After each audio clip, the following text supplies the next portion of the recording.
Hey folks, I just wanted to show something quick I thought was pretty neat today.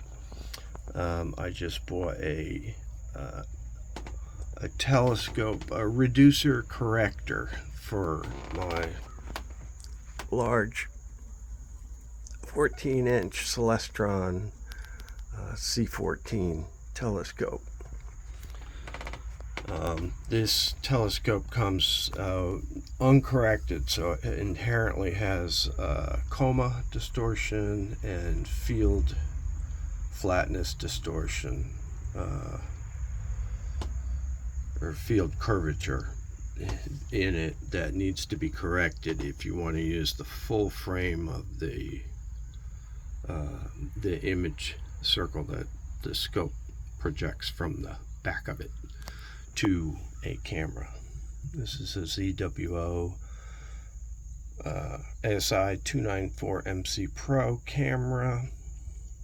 So we have the corrector, and the corrector, these are the back threads.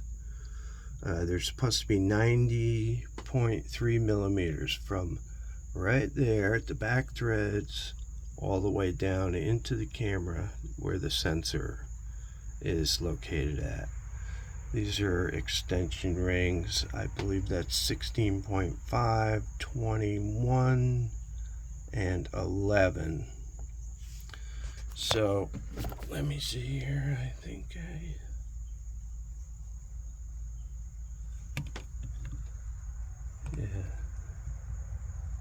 yeah, this is measuring right at about 84.3, so add 6.5, that comes into comes out to 90.8 millimeters, which is close enough for this situation, although it is very important to get the exact dimensions right to have the corrector operate the way it's supposed to and give the nicest, sharpest image across the field. And the other thing which was really cool, which I saw explained online, and I was like, what? How? What? You can do what? So a picture's worth 1,000 words. You can run this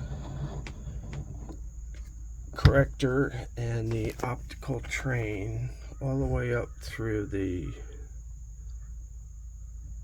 GSO focuser, so these threads are right up against the threads, or pretty close to the threads of the rear cell, which is where focal reducers are commonly required to be placed at.